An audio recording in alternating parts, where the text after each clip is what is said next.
স্টেশনে টিকিটের লাইনে দাঁড়িয়ে হঠাৎ দেখলাম তোমাকে পিছন থেকে, বাঁ হাতের মুঠোতে ধরা সেই কালো ছোট্ট মোবাইলটা। ডান হাত দিয়ে টিকিট কাটছিলে, গলা চাপা আঁচল, চাঁপা ফুলের রঙের সেই শাড়িটা পরেছ। একেবারে সামনে গিয়ে দাঁড়ালাম, তোমার ঘোলাটে চোখের দিকে স্থির দৃষ্টিতে তাকিয়ে রইলাম কিছুক্ষণ। তুমি অদ্ভুতভাবে চিনতেই পারলে না। সপ্তাহখানেক আগে হঠাৎ একদিনের জন্য দীঘা গিয়েছিলাম।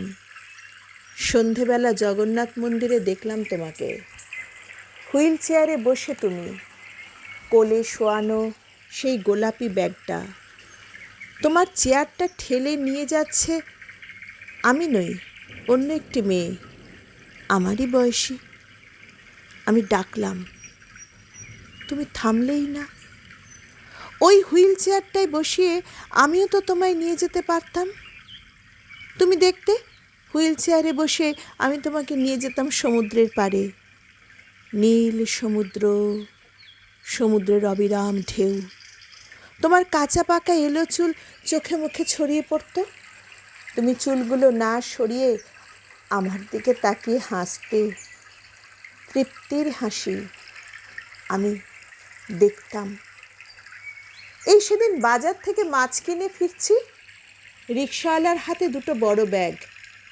তোমার রিকশায় উঠতে কষ্ট হয়, শীর্ণ শিরা ওঠা ওই হাতটা দিয়ে কাকে যেন খুঁজছিলে তুমি।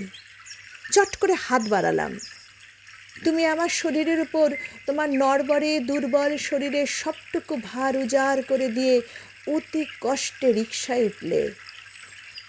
আমি বললাম, ঠিক আছে, এবার আর কোনো অসুবিধা হচ্ছে না তো মা? সীমা, তুমি তাকালে, হাসলে। তোমার চশমাটা পড়ে যাচ্ছিল, আমি সেটাও ঠিক করে দিলাম। তুমি আবার হাসলে। আমি আমি অন্য আরেক দিন জানো, ওষুধের দোকানের বিলটা বোধহয় ঠিক বুঝতে পারছিলে না, বারবার দেখছিলে। পিছনে দাঁড়ানো আমি, পুজোতে পাওয়া দিদিদের দেওয়া দুটো শাড়ির একটা পরেছ বোধহয়, পাট ভাঙা কুচি ছড়িয়ে আছে, গায়ের আঁচলে গলা জড়ানো, ঘামছো তিত্তির করে। দুহাতের আঙুলে ধরা হিসেব না মেলানো বিলটা।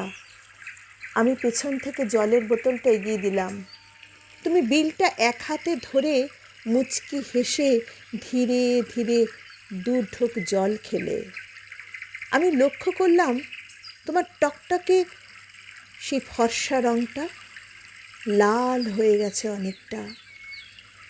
খয়েরি ফ্রেমের চশমাটা পরনি, গোল্ডেন ফ্রেমের চশমাটা পরেছ। ওটাতেই তো যত গণ্ডগোল।